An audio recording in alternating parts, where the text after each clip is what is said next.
Okay, We are. all right. It's basketball time at the kid. Rubber rim job. Feels like it's been 50 years, Jig. It's been close to 50 years, man. It's been very close to 50 years. It has been what, well over a month, right? A good chunk of a month. Season 3, episode 10 is in effect. We are back. We made a promise to our friends that we would do a regular recording cadence, but we didn't think that cadence would be a month. So, Yeah, no. So this my apologies. no. It's totally me too. This happens. Both of us being business owners at the end of a year, it always happens where Hard you to get forget. pulled in a bunch of directions to get this thing launched and get this thing started. The new year for clients. And over the last 3 weeks, so the first 3 weeks of 2024, we've both been like, all right, let's do it at this time. And then I'm like, oh shit, I got pulled into, my client's trying to fly me here and we got to do this. And then you jumped on the road and did your shout out Dr. Claw. He just jumped in the studio for us.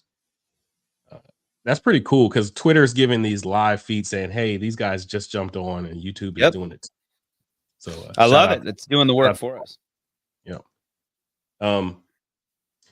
So that's what happened. That's how this happens. And then both of us have had some unicorn sightings over the last couple of weeks. And I want to touch on that at some point in time. You got to finally take friend of the pod, Luke, into Cleveland, and you were able to catch the Greek Freak. And then just a couple of short weeks later, I was a special guest of I sat in the Chase Lounge down at State Farm on MLK Day and caught Wemby versus Atlanta Hawks, and got to see him in person, which was a crazy experience that I want to touch on. So we're back. We're halfway through this season. It is officially game 42 happened yesterday, and the fellas, we're back in the saddle. Going forward, we'll be connecting weekly. So how did the holiday trip, you taking little man into Cleveland, how'd that go for you, brother? It was great. So we went down on the 29th. We stayed in town. I can't remember the name of the hotel down near the stadium, but we were literally right next door. So Luke was pumped. It was his first game. It was his first Cleveland anything game. Remember, we live out near Pittsburgh, so my personal rule was I would expose him to the Cavs just because he's a basketball kid, right? Right. But I told him whenever I was watching the Browns, I was like, don't even come down here. I was like, don't bother with this shit. This is like sports herpes. So I said, no, don't stay upstairs, son. I'll take this so you don't have to. He'd keep coming down and they'd win. Because he's watching late in the season. He's like, why, Dad? Like, why shouldn't I do this? I was like, just, man, don't get into this with me. I was like, don't watch these games. We'll do the Cavs. So it'd been kind of building up. He's been playing a lot of ball, shooting that ball up in his room like we talked about. So it was super, super fun. We went down to the game. We got down early so we could check out warm-ups, got some nice seats. That's always the thing best. that always stood out to me as a kid, and that he pointed out right as well, is when you get down and you see players up close, they're huge, man. That's number one. Athletes in general. It is crazy, man. Like if you ever get down close on the court, or especially if you meet an athlete, it's incredible just how massive these people are. Human they are. Like, what the hell is wrong with you? How big they are. And then number two, the other thing is, it's incredible when they practice. And I told him this up front. I said, you ain't gonna see very many misses from this entire team. And he was blown away. I mean, when you see these guys warm up, they don't miss. I mean, especially like when you see, I sent you a video of Dean Wade. He was like the superstar on their little promotional videos.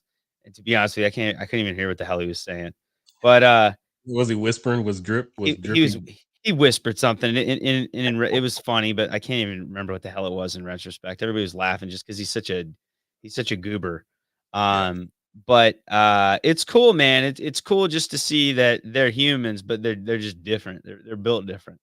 But it was good. I mean, they lost, but he got to see some really good basketball. He loves Giannis. He's got the shoes. You know, he reads about him. He watches his videos. So it was a neat experience, man. I mean, it's fun to watch the Cavs. It's fun to see my son growing up like I did as a kid. You know, gives Yeah, you that wistful kind of experience. So it's tight.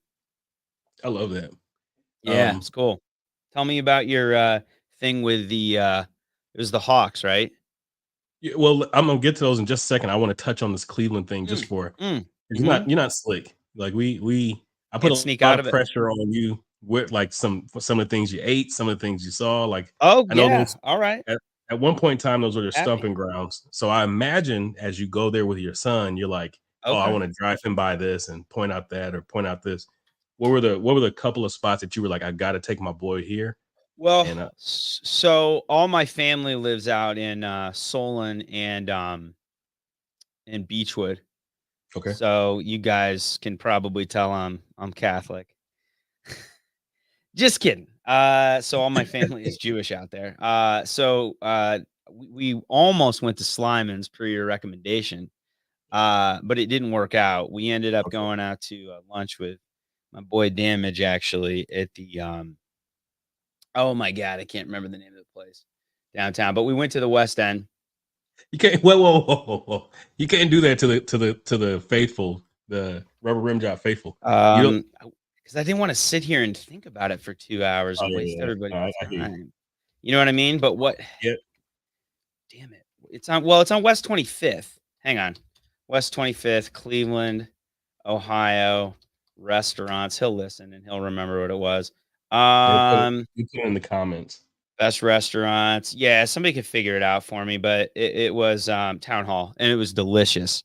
Oh, town hall, okay. Yeah, Got it. it's the one thing I would say is it's like really hard to order there because they have like a whole process and like you gotta like work to order the food, but it was delicious.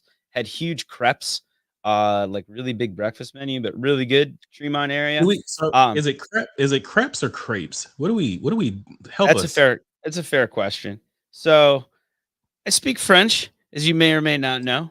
Yeah, If you want the actual pronunciation, it would be crepe. crepe. You gotta do the You gotta do that. Yeah, yeah. So, and for my Jewish folks, you guys know that if you speak Yiddish or Hebrew, Yes.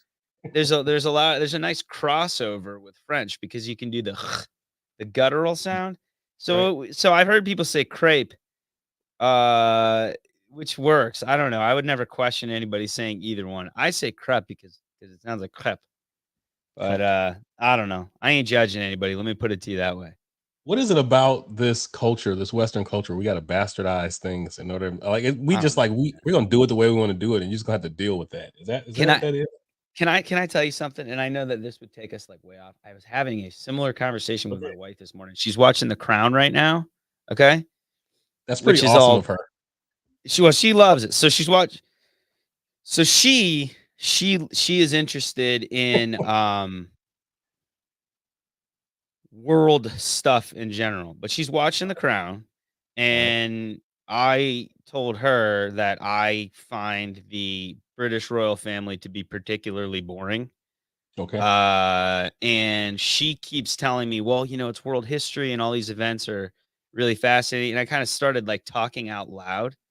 And Right. then as I started describing why I wasn't interested in it, I was like, it's boring. Like, I don't care about world history. Like, I'm really just interested in American history. Like, I don't give a shit about any of this stuff. And I was like, that's pretty American of me. To your point. Yeah, yeah, To your no. point. Yeah, I was like, "Yeah, no, you're not wrong." I was like, "I don't mean to be that way." But I was like, "Yeah, I really kinda only am interested in this stuff from an American perspective."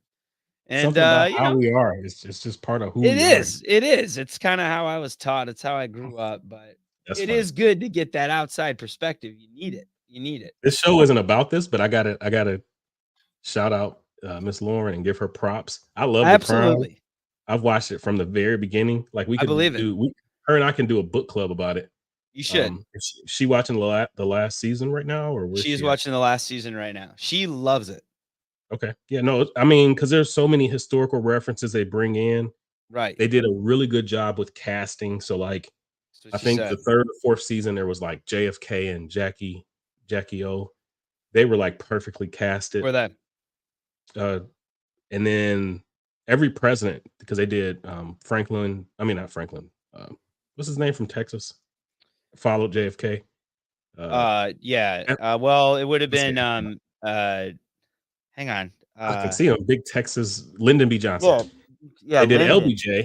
They did LBJ, LBJ really well. They've done all and then the Nixon, right? athletes and stuff that they pulled everybody in. Oh, wow. LBJ and Oh, so Leesburg. they really covered a lot of stuff. I mean, they went way back to Winston Churchill. Like this, just dope. And there's a lot of history to it. And so this last season is, they've just gotten over the Princess Di hump. And they're basically doing the whole, hey, this is how this has affected the boys. Like they show how William and I Harry actually find that dynamic interesting. Yeah. That's the one dynamic I feel like I would find interesting is that particular family and like how it was they really interacted. Last season they covered the whole Dodie and Princess Di sham of a relationship, and then they got into the whole what happened in Paris. So when you did that just now cross thing where you talked, the French, and that was that entire That last reminded season. you. Yeah, they kept pulling it in and the way they were discussing stuff. So anyway, Well, no, okay. See that part of the whole thing, I actually might be interested in the Princess Di section. It won a lot of awards. It won a lot of, I don't know what they're Did. called, Emmys or something like that. I don't know, but It would be Emmys or shows, right? It'd be shows. I'll give you my most profound episode and then we'll move off of this. The most profound episode was Prince Charles and his father. They showed the whole dynamic between nurture versus nature. I saw this episode. Saw them sitting down together. Yeah, and he flew his plane. I can't remember his father's name. He flew his plane up to the university to go get him because he saw this panic attack and stuff. This is the one part I saw. Yeah, and that was the best episode for me because on the way back he was basically like, "You're different, but your differences don't have to make you weak. You got to lean into them. You got to embrace them." And yeah, Philip was like, "You're different. You're supposed to be different. Like you have all these things that are going and all this kind of stuff." And he's like, "I'm gonna still be hard on you, but I still want you to embrace your differences." And as they were coming back, I was just like, "Man, that was awesome! Like that was good parenting." And it is good parenting. That's really good parenting. Like his big picture thing. He's like, "This dude is gonna be the king of England one day. There's no way I'm about to beat this dude down. I need to empower him, build him up." That episode was so deep. So because Queen Elizabeth didn't do it at all. Like she was just like steely. Like Lauren said she's very cold, super cold. Like. Yeah, dude, Prince Charles would be like, "Mom, can you just like show me some love?" And she'd be like, "No." I'd be like, "God damn!" Like that's tough, dude. She said she's tough, and then she said, "Man, I'm super ignorant on British." Her sister is awesome. Her sister, who's her sister? I think Margaret. I think Princess. So her sister is actually Margaret of something of Wales or something like that, right? Yeah, her sister is actually a vibe. Her sister's a party, but I was thinking of who is the actual politician, the female decision maker in Britain? What was her name? Oh, you're talking about oh shit, I can see her. Margaret Thatcher. She said she was cold as ice too. Yeah, she was. And the person who acted as her was totally good because she had her lisp down and her air about her, everything that made her like a punchline. Right. And then you would juxtapose her against Princess Di, how affable she was and how much she like people just gravitated. People loved her. Yeah. Yeah. So all right. So Cleveland Cavaliers. Like Cleveland Cavaliers. Hey man, we got lives outside of the Cleveland. Yeah, no, we can do this. So to sum that up, if you haven't watched this show yet, the show is really, really good. It's must see TV. There's only, but it's not like oh my God, it's a Game of Thrones, but it does have a little bit of everything for everything. And it pulls in a lot of history. It's going to definitely brush you up on, Tudor, Windsors, all that type of royalty stuff. If you don't know it, it'll be like taking a crash course in that. And you'll come out of it with a better appreciation for that family because they go through a shit ton of a lot just being like that, that power kind of thing, which is an awesome segue. Transition City. Nicely done. Into like, Another coach got fired today, Jig. Before we're going to talk basketball. Young Another Griffin? coach, Who else got fired? Wes Unseld Jr. with Washington. The news just broke not Did long ago. So there's a lot of things happening. This is how the breaks in our shows happen. You know, like we'll in the dog days of the Unseld NBA Jr. season. Every Terrible Washington. NBA season has these dog days where it's like, all right, we're on cruise control until after All-Star break and the trade deadline, and then it's time to kick into gear, right? It's like the second season starts. Right. And during this time, I get deep into college basketball because college basketball doesn't treat the season like this. Right. It's like right now, all of the conference shit is getting started and it's life or death. People are cannibalizing each other in order to make sure that they, get a high bid for the conference tournament so they can make the tournament. Yep. I watched games nonstop for the last 3 weeks, all college. I'm so deep in it. So, but there's a lot that's happening. And then you said, hey, bring your shit to the table. So let me do that. So I had some really dope experiences since New Year's. One of those is I got to play I think I told you about this. I got to play a support role for my lady has a business down in Atlanta, and she's like one of the biggest, minority diverse. She provides services for Chick-fil-A, Georgia Power, all that kind of stuff from a marketing standpoint and for staffing and stuff. And she celebrated 20 years in business this year, and she got recognized for that down at the Hawks game for MLK. And so a couple of weeks ago or last few months, they recorded a special segment that they were going to play on the video board and stuff in the middle of the game. And I'm down there in that suite with her, and there's a bunch of power players from around the city of Atlanta, like the new CEO of Atlanta Housing is there and all this kind of stuff. And everybody's walking up to her like, oh my God, you're so awesome. And it was cool to experience and to see. But I totally didn't get to watch the game the way I always love to, because I was being like Stedman for Oprah. But that whole dynamic. I know the like, comp. Yep. Yeah, you just that guy. Like if you ever play +1 for your wife if she's doing something work related, and you're like, my job is to be like your handsome support guy. That's exactly right. Laugh at everything that they say. That's right. And all the ladies who are trying to like be on her good side, they come up to you and say some type of joke, or they're like, "Oh, your husband's so handsome," and all that kind of stuff. Like, meanwhile, I'm really just trying to watch this game and eat some of this food because, like, funny. Atlanta. I wish we went to events like that though. We don't have that kind of stuff out here. Okay. Well, but if we go to that would be much better. I could tolerate more interruptions. Because it's even from that thing. So this in the State Farm Arena, on the corners they have their good suites. I saw that. They have their boxes and stuff, but on the actual corners. And so our suite is looking across at where that Kia car is at, and there's a Kia suite underneath that. Then there's another suite on the other corner, and yada yada yada. So the suite is unbothered.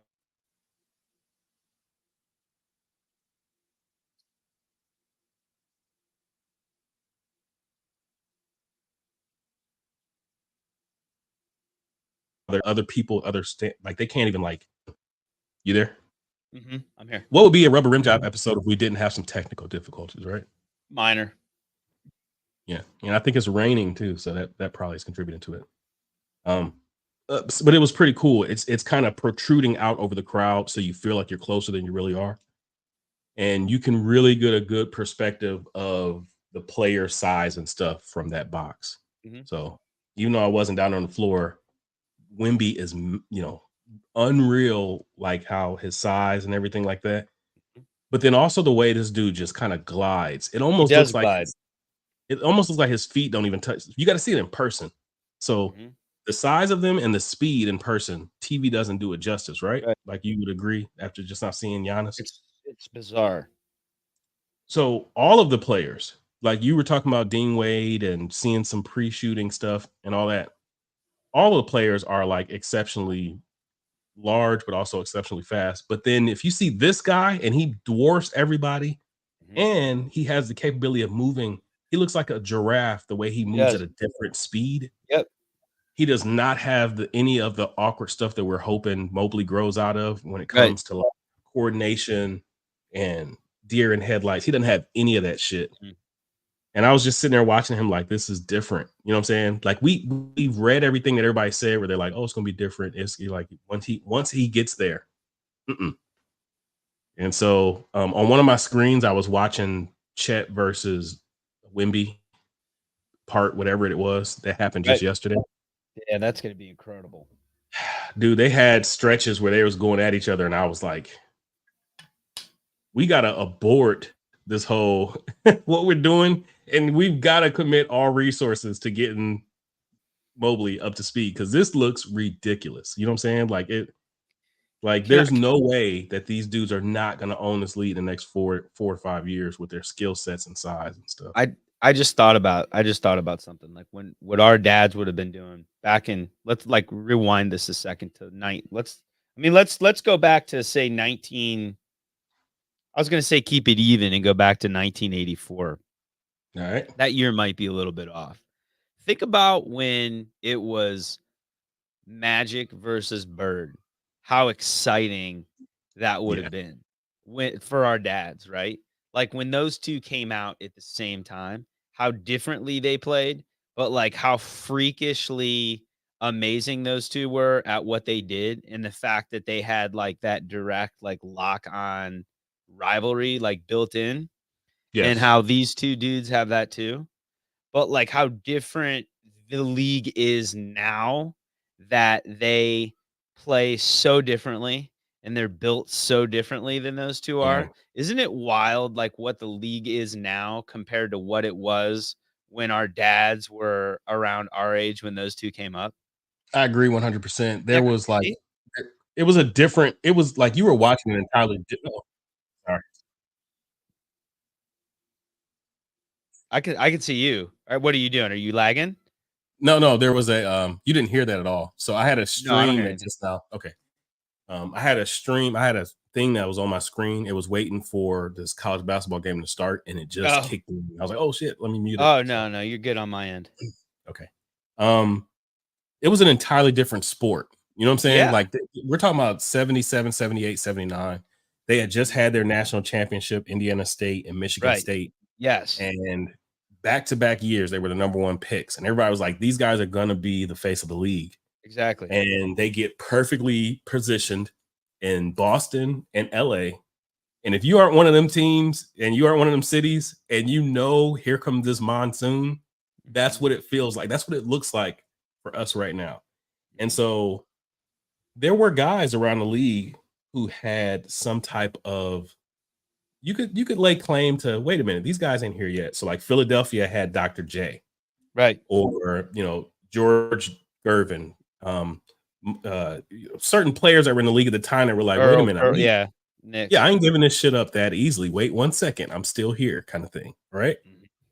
But it was like an arms race early on because you saw them coming. You knew what was about to happen. And you knew they were going to be in like 5 or 6 finals back to back. Absolutely. Right? No doubt. So here we are on the precipice of that again. And at that time, they didn't even have a 3-point shot yet. Right. Right.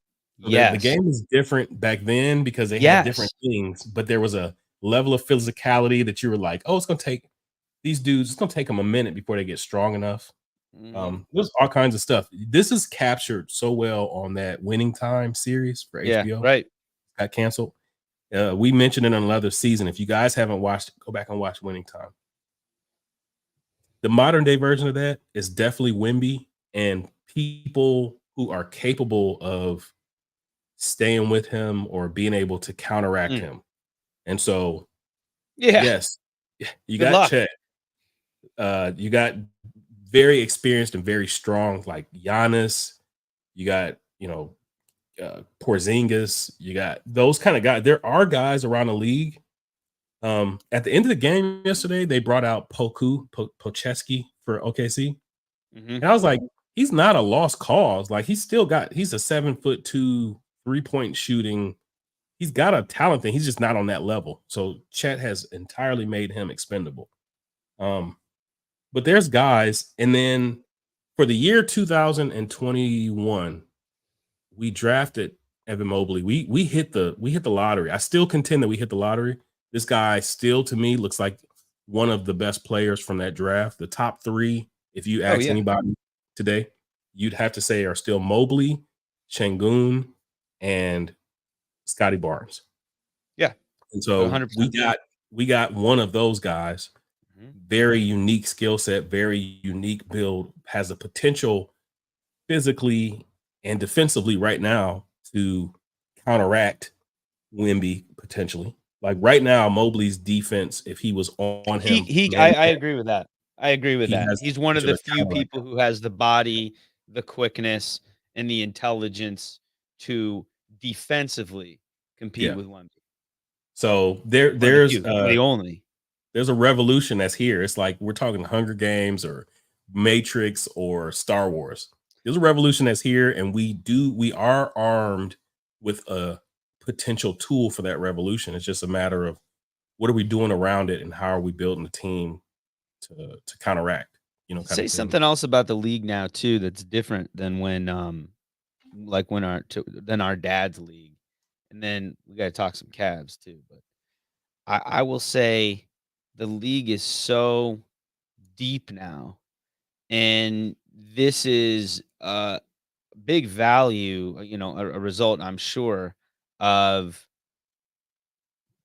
I might be going too America focused here, but the maybe the marketing efforts of America going worldwide, but it could also just be all these other countries siloed themselves off and just worked their asses off. I mean, Right. my son and I have been watching the Redeem Team, and it Okay. was incredible watching those teams compete with that 2004 team when you Right. saw that team get overcome by that amazing team effort from all those other countries. And you could see that's when those teams were on the precipice of becoming not like just like better team players, but they were good individual players. And that's Right. when we kind of saw those guys come into the league. And it was like, ooh, getting a little bit of a deeper league now, and then these Euro guys gradually started coming in, and then our guys, our American guys, saw this, and they did, and you can watch it in there. You saw Krzyzewski say, "We're gonna play their game," and I like got the chills when I was watching that because I was kind of like, "That's when the NBA changed." I was like, "That's when the NBA changed." When Krzyzewski said, "We're gonna beat them by playing their game," I was like, I almost wanted to grab my son, and I was like, "You just watched the NBA change, my man. Like you just saw it happen." And then we did. I mean, those guys got better. We started playing more of that team game where the bigs were moving the ball a little bit. And Right.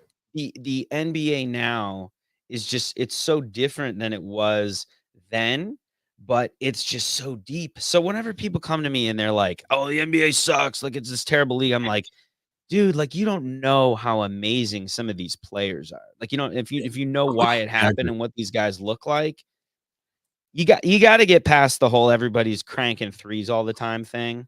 But if Right. you're willing to, like, really watch and see how good these players are on an individual basis and you enjoy the ball movement, I just think it's so fun to watch these guys play, and I'm so excited about watching.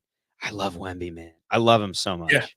No, I agree 100%. I love that ball Somehow, movement, man. yeah, somehow, and we will start talking Cavs. I'm gonna do my record recommendation, then we're gonna talk Cavs, and then that'll Okay. be officially when we launch this show. Okay. Somehow, this whole past few months with the whole Giannis getting Adrian Griffin fired and Giannis throwing tantrums and Yeah. Giannis trying to beat up the entire Indiana Pacers coaching staff and all this kind of stuff. Weird. It's been like a Unexpected. really unexpected because, and here's the thing though, I want to talk about with his Mhm. character arc, because you got to be really careful who you put around these unicorns and who you put around these really talented Mhm. pieces, because by all intents and purposes, Milwaukee was on a certain trajectory where they were going to get more than one championship out of him. Absolutely. And then this summer, they fired their coach, which was one of the stabilizing things for him was Budenholzer. I don't care if Giannis came to them and said, I'm tired of playing for him. Mhm. They still should have stayed committed to him. They saw that he had some personal things that distracted him, and that's part of what happened with the playoffs. And then they traded for a malcontent, a guy who just got done treating his last organization like, y'all can't do nothing for me. Everybody has justified me and finally saying, I'm through with y'all in this small city. I need to go to a coast. And Milwaukee's like, okay, come to the coast of Lake Huron or whatever. And it's like, wait, don't do that. Don't do that. This guy, the moment he set foot in Milwaukee, he's like, I'm going to be here for a year or two tops. I'm going to get this divorce finalized and I'm getting the hell out of here. Yeah. And so all of a sudden you see Giannis acting different, moving different. I can't help but feel like they've got the wrong mentee that's influencing him right now. You know what I'm saying? Like this guy, absolutely. Before Giannis would only have, Chris Middleton, Drew Holiday, Brooke Lopez. These are good guys. These are a bunch of Boy Scouts that are like, you're great. You know, like you're the king of this city. You got this, you got that. Greece to Milwaukee. It's like you're good. Now you got a guy that comes in and he's like, I want to be a rapper. I want to have TV. I want to have all this kind of stuff. Whew. It matters. The equation, it matters what you're doing. So I want us to keep a mental point of that, because that's where I'm going to, put a little bit of perspective on what's happening right now with the Cavs and how we're looking at the 42nd game of the year. Before I do that, let me touch on this album real quick and we'll come back to that. Okay. So somehow or the other, I look up at the clock and today is my birthday and I'm like, oh man. Happy birthday, man. Yeah. Thank you, brother.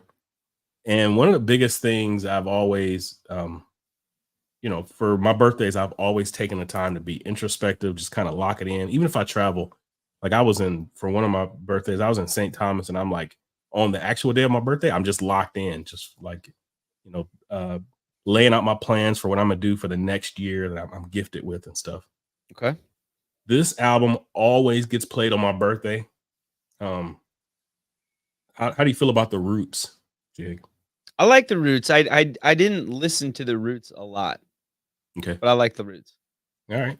So Questlove by all intents and purposes, there's always been considered to be two leaders of the Roots. Questlove is the band leader. He's the drummer. He's the brilliance that works with their management in order to make sure, like, he has a hand in their marketing and stuff, their branding, everything. His birthday is 2 days before mine, and I've read his book. We're like this. We're like kindred spirits. His record collection is crazy. He's a DJ. He does all of the things. He's got his podcast, the Questlove Supreme Show. I'm like Questlove is like my brother. And then you got Black Thought. Black Thought, I know. Yeah, one of my top 20 rappers, MCs of all time. Awesome, lyrical, like just crazy, unreal. Yeah, and so those two guys have always been on a collision course for what they wanted to do with the Roots, and they had 8 albums prior to this one. And they've had bright spots on all the albums, but it always felt like two different things pulling in two different directions. Do they want to be street and just super lyrical? Shout out to Dr. Claw. He just said Quest and I are friends on Facebook. Do we want to be super street and super lyrical, or do we want to be like this super analytical, super deep thinking, like reframe music and contemporary, all of that, which is what Questlove is like on a journey to do. So you had albums like Phrenology, Tipping Point, all those kind of things that are just like, half the album would be like, let's be super hood and super street and let's eat these MCs up like Rakim, because Black Thought is like a Rakim offspring. Okay, that sounds like Black Thought. Yep. Or do we want to be like, let's totally reframe what music can even be, which is like, Questlove is like deep in Radiohead and all the things that we've discussed in our record recommendations. Questlove is like, yeah, I'm down with that. Yeah. Somehow they all came together and there was just enough pulling back from both sides and enough compromise, because they had been working on the Fallon show for about a year at the time that they released this album. And this was their outlet. So both of them were willing to compromise enough on which way they were pulling the album that it all came together and it was perfect. And the album is called How I Got Over. It's their 9th studio album. It was released June 2010. And I remember it like it was yesterday, because when I played it in the summer, I was like, holy shit. I played it for like a year straight. I was like, no, this is my favorite album I'm listening to right now. You know, like other things got released that year, and I'd be like, this is dope, this is cool. And I kept coming back to this album. There is an entire, it's like a concept album. How I Got Over is actually one of my favorite gospel songs by Mahalia Jackson. And it talks about taking all the challenges and stuff you got and spiritually putting them in perspective so that you keep pushing forward, right? And so they titled this concept album that because it starts off and the first couple of songs like Walk Alone and Dear God are really introspective. It just makes you think like, okay, wait, time out. You know, there are a lot of things happening in the world, you know, all this stuff happened internationally. We had just elected Barack Obama 2008, and we were still talking about universal health care and all this kind of stuff. And it was just a bunch of stuff that was happening. And we're like, what all is going on in the world? And then as the album keeps going, it comes to this, it's going uphill, and then it reaches this climax. And the actual climax of it is the song How I Got Over, where it's like, all right, this is how, internally we gonna overcome the shit. And then every song after that is like hey, like let's get over this, let's get over that. You have to listen to the entire album. It's not like, I'll just pick this song or that song. But I have to say what my favorite two songs are in there because it's featuring two of my favorite MCs of all time. Fonte was three of them. Fonte, Blue, BLU from the West Coast. What's up, Juice? Fonte, Blue, and Black Thought all together. And so it's really dope to follow this album all the way through. And those two songs right in the middle that feature Fonte and Blue are they like stand out. Like there's Radio Days and let me look at it because I'm doing all this by memory because I listen to it so much. I was gonna say, man, holy shit. You're like, wait, you haven't looked at anything. Radio Days is the first song that's like, oh my God, you got to check this thing out. And then there's a Dillitude in between. So they take a Dilla beat and they play it live. It's called Dillitude. It's only like a minute long. It's so dope. And then the next song is called The Day. And that's featuring Blue and Fonte as well as Radio Day was. So Radio Days, Now or Never, How I Got Over, and then The Day. This whole album, though, you got to check it out from beginning to end. It's like every year on my birthday, I make sure I revisit it for the last 14 years since it got released. And there are some roots, truthers who would be like, no, you got to go into this, you got to go into that. And bless you. On OK Player and on the message boards and stuff, they're like, no, nobody who's a true roots person is going to put that as their number one album. For me, it all came together because both of them compromised enough while they were in that, getting with the Jimmy Fallon stuff, that the album was like to me, it was their most commercially successful one. So The Roots, How I Got Over. So it was good and it happened to be commercially successful. Yes, it was great and it happened to be commercially. Yeah. Which can happen. You know how people are where they're like, I know how people are. It doesn't have to be that just because something was commercially successful that it happens to be like a sellout bad product. Right. Like it can actually be that good. And so they're like, oh, it's watered down. That's why everybody likes it. No, The Roots, How I Got Over it's their apex. It is all their superpowers. Kind of like what we talked about with Radiohead and Rainbows, where it was like all of the superpowers came together. That's what this feels like. And it's got the most features that they've had on any of their albums. So if you have never checked out The Roots and you're like, I don't know where to jump in, but I don't want to start doing a IB or a doctorate course, How I Got Over is that entry level, but also supreme kind of thing that you want to check out. Okay. I like it. I'll check it out. My experience with Black Thought, my first experience with Black Thought was relatively recent. It was whenever Cheat Codes came out. Oh shit. I hadn't listened to The Roots at all. And then I discovered Cheat Codes and I started listening to it. And I mean, it's my favorite hip hop album ever. I love it. I love the beats. I love the lyrics are incredible. He's got great flow. I just love the way he mixes things up. Exactly what you described before, where he goes out there and he just rips up MCs namelessly on that album. It's he doesn't name anybody on that one, but I just love how he builds himself up, describes his He background, where he came from. I just love all that shit. It's very motivating to listen to. Yeah. It's The two biggest offspring from Rakim. Rakim is a God Mhm. MC, like one of the originators. Oh yeah. He developed a flow that people were like, "Wait, what? You can do this?" Like Mhm. are Nas Mhm. and Black Thought. Mhm. Like if every like Coach Pop has got a coaching tree, and you're like, "Oh, that guy has to be up there towards the top of his coaching tree." Yep. Nas and Black Thought. Nas differentiates himself because he didn't take his flow straight up. He mixed Mhm. in some Cool G rap. He mixed in, like a little bit of other great dudes, and then he Mhm. just like made his own Mhm. by putting Cool G rap with Rakim. He created Nas. Mhm. Black Thought was like, "Give me that" to Rakim, and took his entire style and just like, I'm about to just I love him. The all this. second I discovered Black Thought, I was like, man, this is my style. I Yeah. love it. I love him across the board. But that particular album was. All I'm right. definitely gonna listen to what you've recommended here, based specifically on my experience with that album. I Those beats appreciate it. Thank are you. wonderful too. Absolutely, So we're in it. We are in we're it. in it. We just had an 8-game winning streak with these kids. Mhm. Um, One of the things that actually helped that I was taking, like taking a break to travel and stuff like that is I was able to take a step back and not be so in it that I'm like, Too online. I, You didn't want to be too online. I want to be too online. And so I haven't missed any of these games. I've watched every single one of them, maybe not live and not in the message board and not in the threads and stuff. Um, yeah, but I've been in it.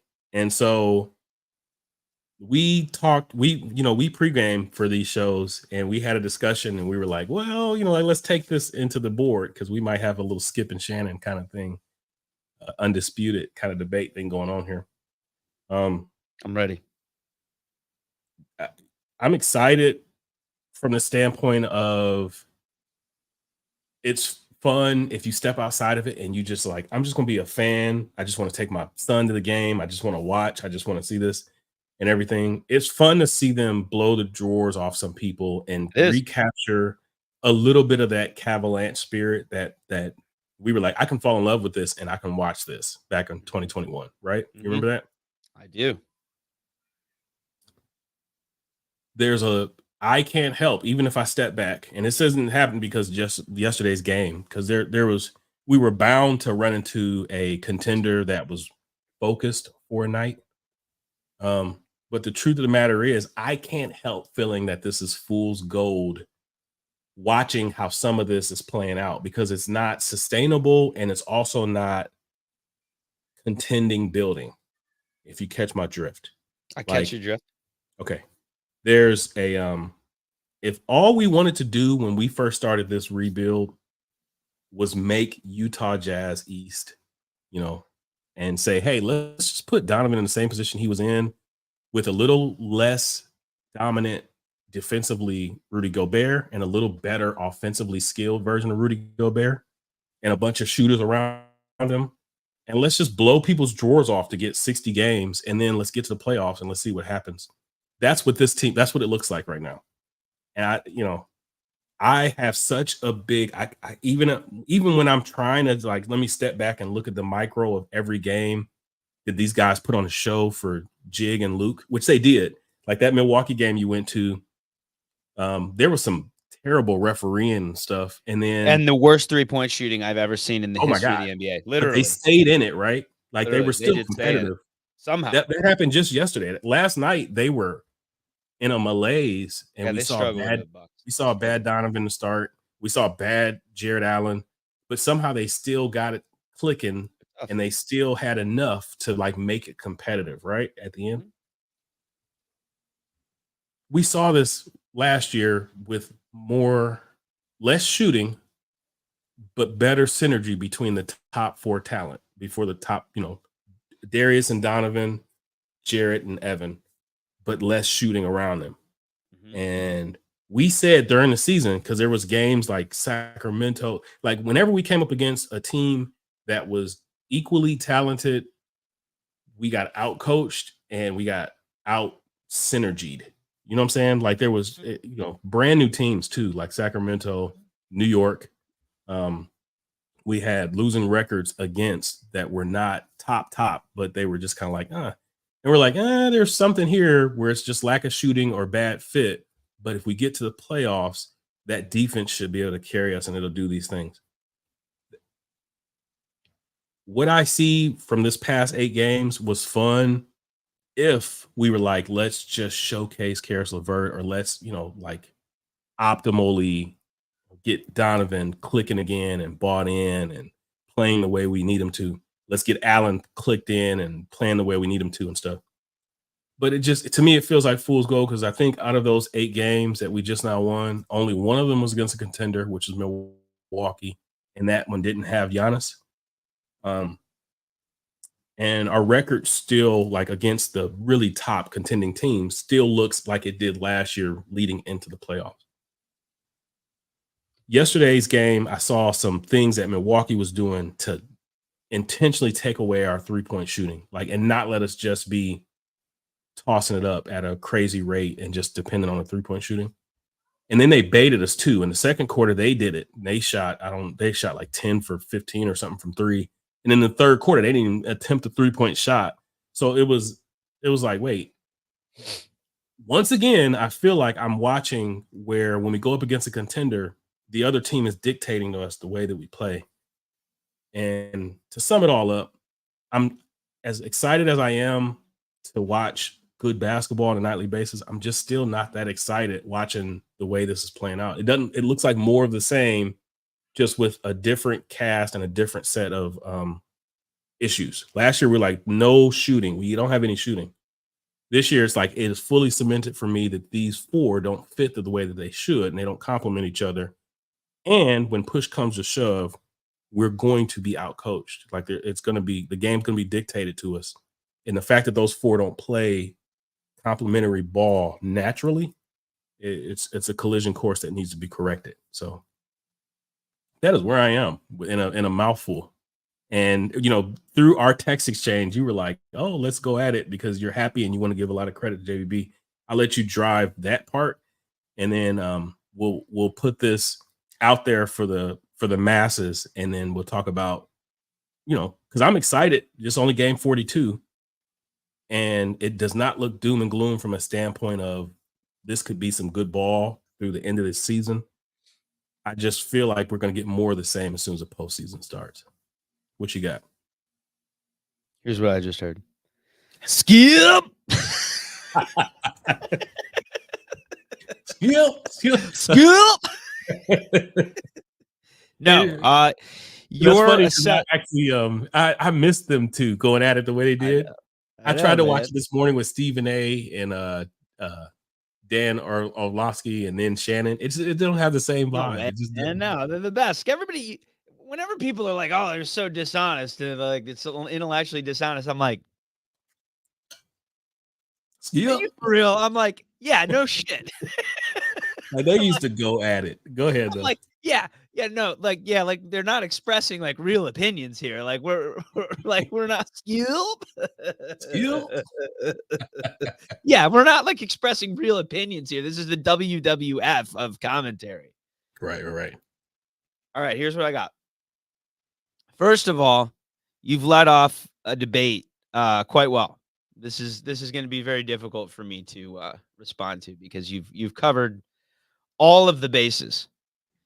I'm an underdog now, but I'm going to do my best. All right. Here's the deal. You can only play the teams that are on your schedule, right? JBB can't have played against the Wolves, right? He can't have played against the Celtics. He can't have played against the Bucks with Giannis, the game that they didn't have Giannis, right? He can only play against who he could play against. In those games that they beat the admittedly shitty teams, he could have won them by 3, and the games could have been extremely close, or he could have lost them. But he won them, and he beat the hell out of those teams, right? And he did it by completely changing the way the team plays, right? Okay. And he has adjusted the way that Donovan is being used.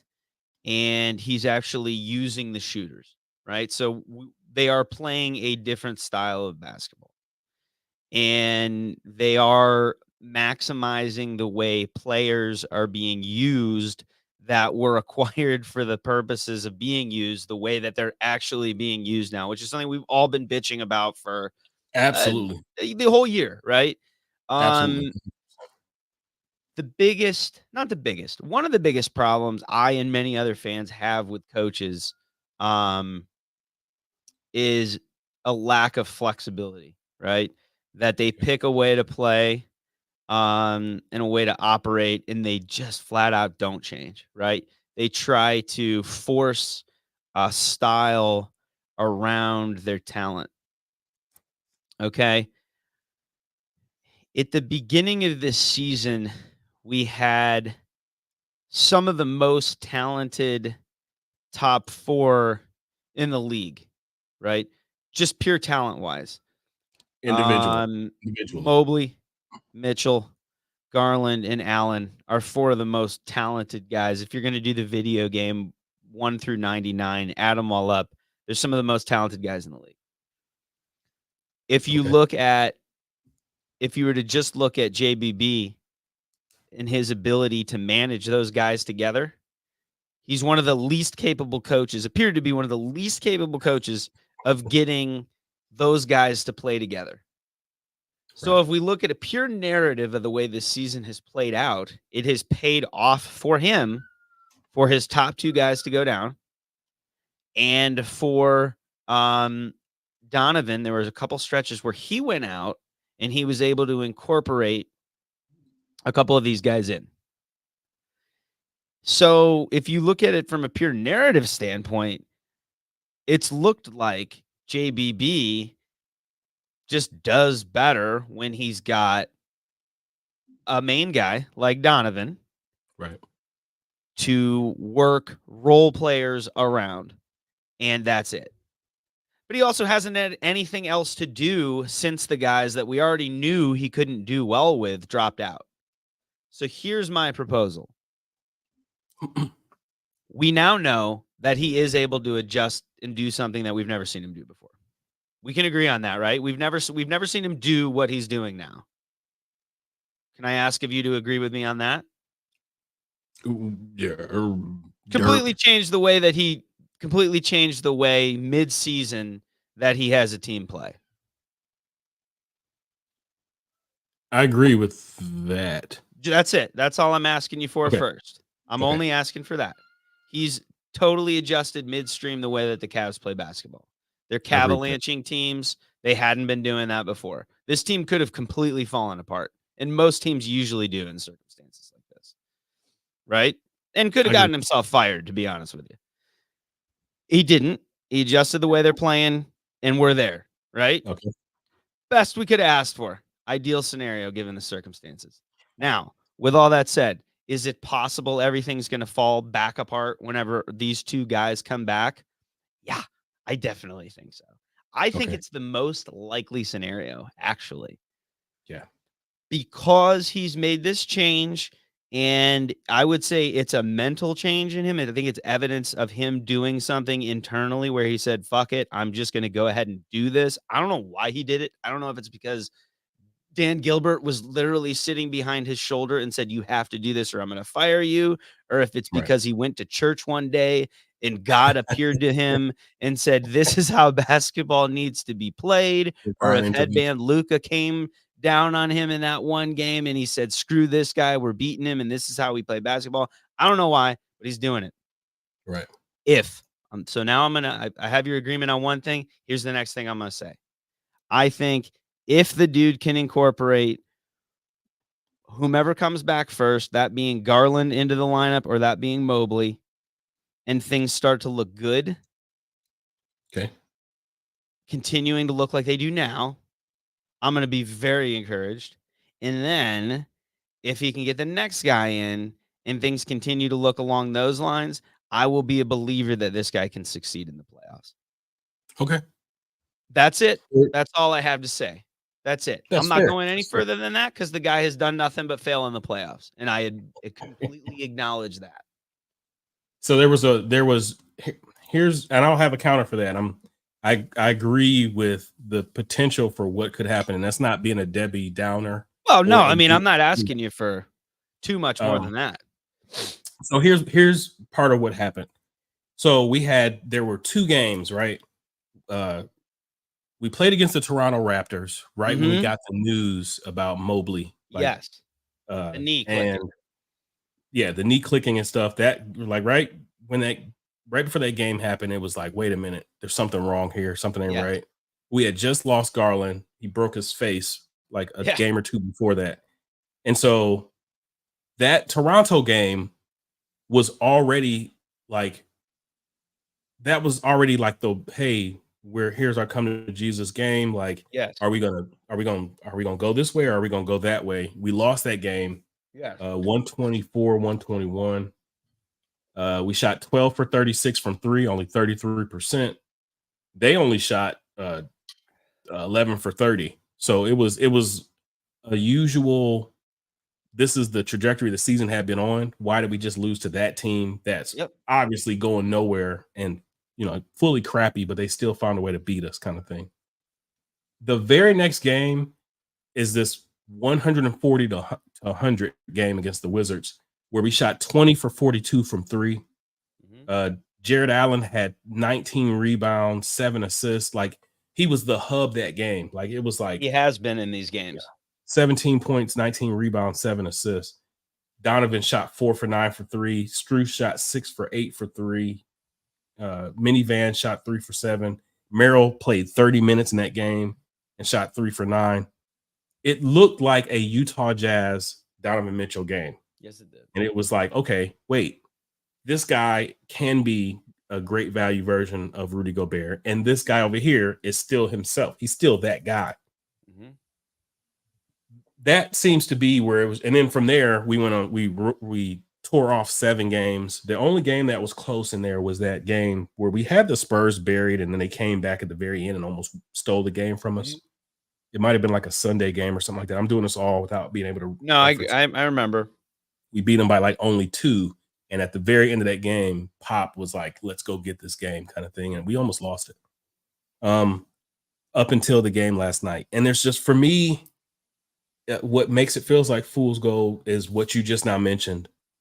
Is this happening because 2 of those top 4, they're not actually meshing together? They're like, the overlap has now been fixed. Right. Like, no longer are we watching these 2 guards take turns.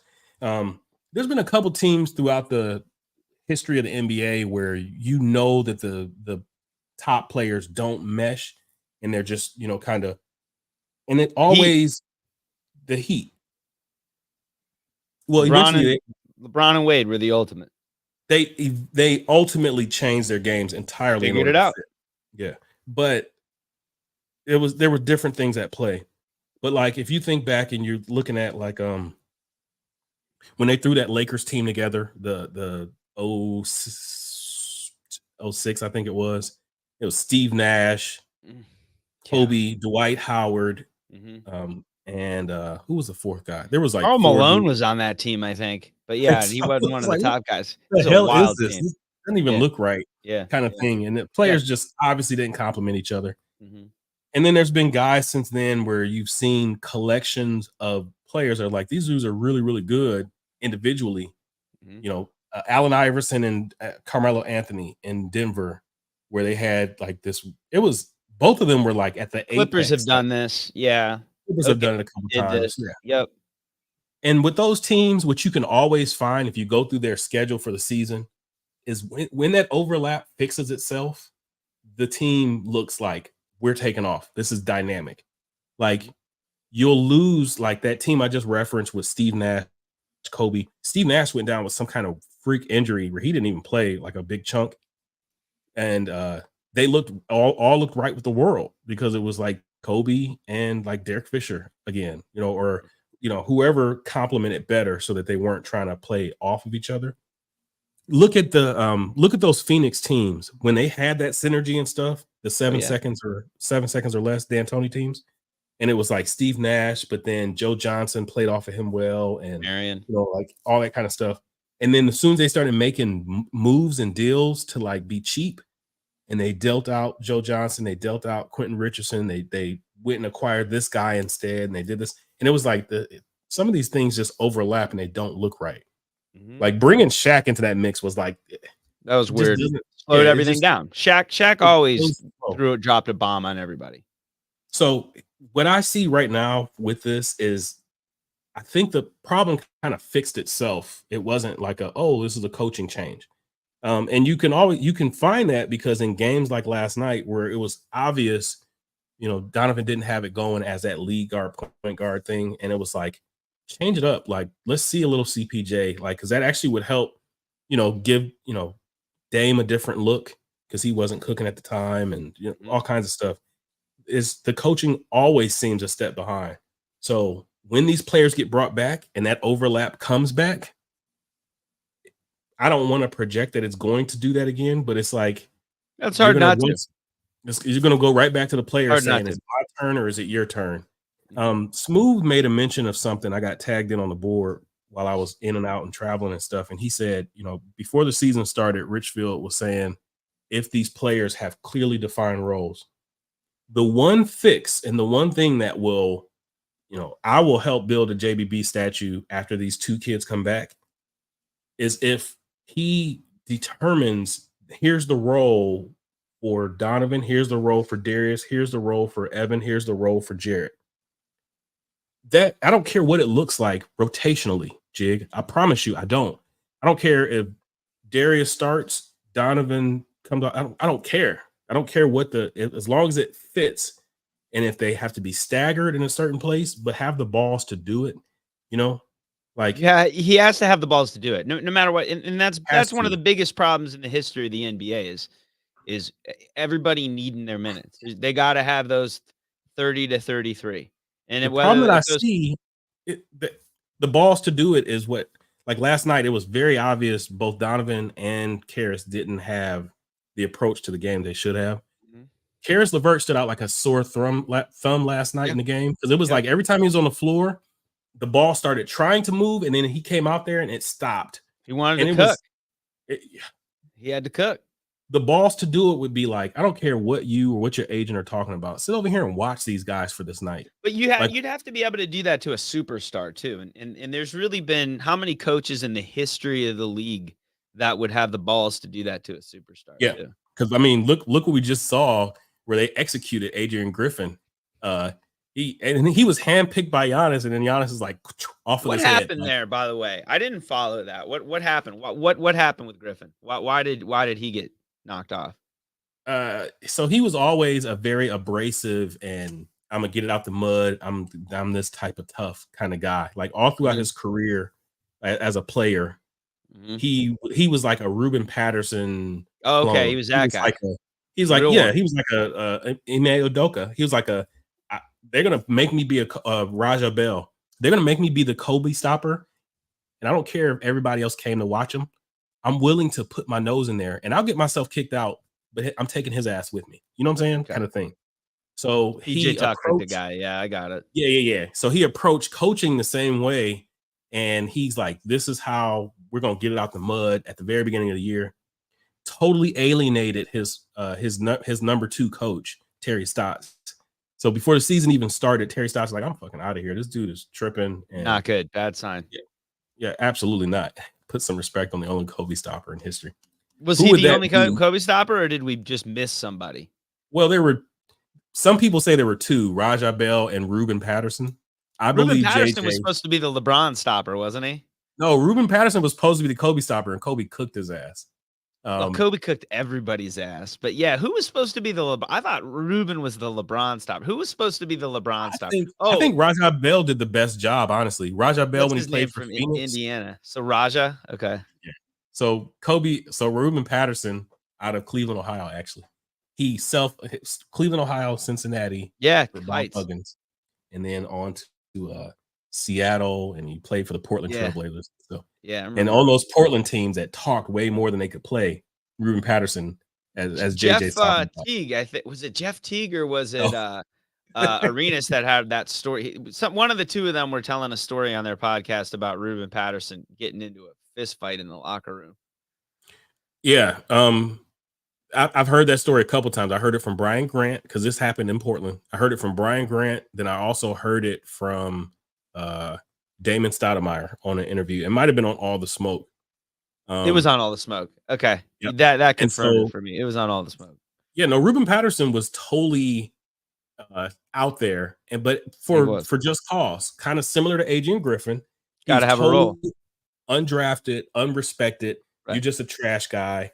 And then you carve out this niche as this defensive guy, and you like, I'm actually going to do this kind of thing. So Adrian Griffin takes that attitude into coaching, and he comes in there and he's like, I'm none of y'all's friend. I don't care if you Giannis. I don't care if you Giannis's mother. Yeah, he can't do that with these guys. You know, he alienated Thanasis really quickly by saying stuff like that. And so Thanasis. Yeah. I don't know, however you say the dude's name. That's where it started. It started with him. Oh, no. Sorry. Oh, with Giannis. I was going to say it started with his little bro. Well, Giannis actually picked the guy. See, the word is that Giannis had a pick between two guys from the Toronto bench, Nick Nurse or Adrian Griffin. Okay. And he heard from a couple of other people around the league that Nick Nurse was that type of asshole, and he was like, I don't want to play for him. And it's not going to be fun. We're not going to be able to. If we just got away from Bud, and Bud was already that type of asshole, I don't want another type of asshole like that. You picked a bigger type of asshole. But I don't know who told him go get that guy. Because Nick Nurse is like a Boy Scout compared to what Griffin just did.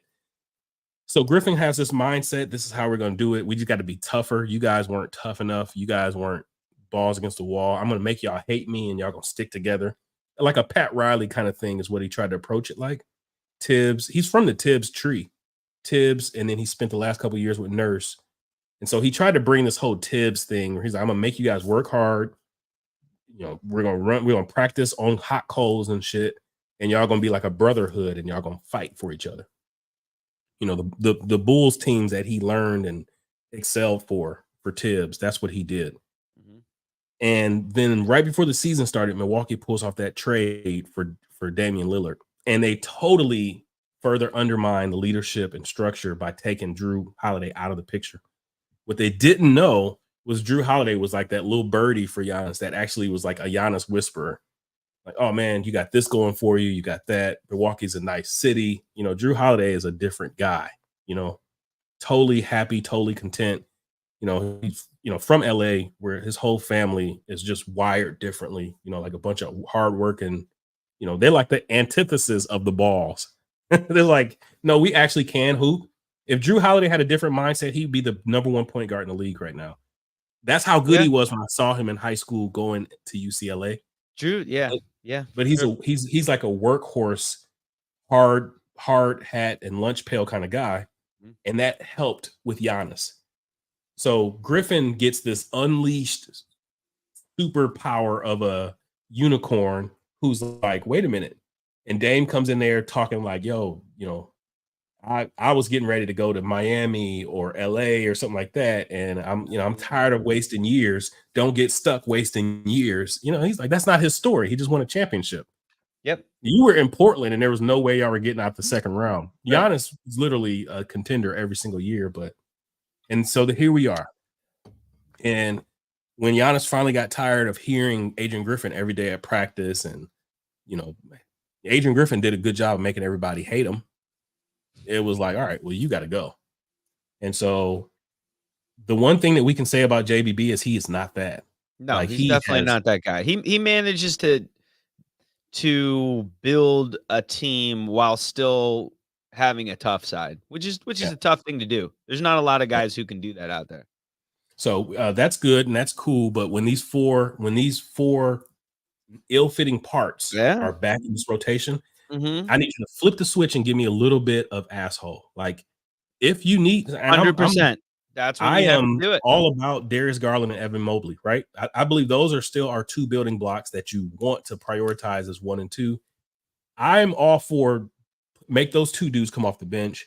If this style is what you want to do, whatever, Jig, like, dude, like for real. Like, I don't want to be Utah East, But if that's what you're like, well, we just want to establish this style of play, and then we'll see if Donovan wants to stay in the summer, and then we'll go from there. I can see Darius still playing in that role if that's what we've established is going to work moving forward. And then at that point in time, you go find that shooting big to complement Mobley instead of Allen. Like there's all kinds of things that you can do, but it will probably start with you needing to be a little bit of an asshole as you bring these guys back in. Can you do that for me? And then, it's exciting to watch for me. Here is something that I have learned is a 40-year-old man who is coaching basketball successfully at the youth level. Hey, good, well played for the book, by the way. Yeah, right. Man, it is a great book though. To call this one back, Rich, I coach two youth basketball teams, and Rich recommended a book to me called Coaching Basketball Successfully. It's like the Bible of like youth through high school, actually all levels of basketball coaching. It is a fantastic book. I would recommend it to written by the head coach of the famed DeMatha. DeMatha, yeah, and I would recommend it to everybody. But that's my ridiculous continuing joke because I don't know shit. I've been coaching youth basketball for a couple of years. But regardless, I will say that one thing as a basketball fan is I will say you can't just have two effective two-man games going on the floor or one effective two-man game going on the floor and be anything more than a fun team to watch. Because it's cool to be a fun team to watch. But if you just have two guys throwing alley-oops to each other all game, that's going to get you into the first round of the playoffs. And then you're just going to get dumped. And you're going to be the Suns, or you'll be, you'll be the Cavs right now. You need to have a whole team that's playing cohesively, where everybody knows their role. And what I think to that point, that's going to take is I'm not at the practices. I don't know how they do this at the pro level, but it's going to take probably sitting down with these guys. And I know what Riley did was throwing those rings on the table and saying, I'm the guy to tell you this, but I'm in charge of this ship. And you guys are going to have to play my way if you're going to win games. If you want to have fun, you can have fun. But if you want to win games, then we got to play whatever that way is. Holy shit, I got goosebumps because that's totally the way Riley would say it. Like that's how he said it. I mean, that's how he said it. Because if it wants to just be Garland out there playing with Mobley, and then it wants to be Donovan playing on his own, and that's two different games going on. And then if you want the other guys to just be shooting threes on their own whenever they can, and you have three different siloed games going on, great. Right. Fine. That's fun. But it's super easy to stop, and it's really easy to bog that down. As a good coach. That's what the playoffs are all about. That's what the playoffs are all about. It's about shutting these coaches and these veteran players an opportunity to say, I'm going to take away that. What are you going to do after that?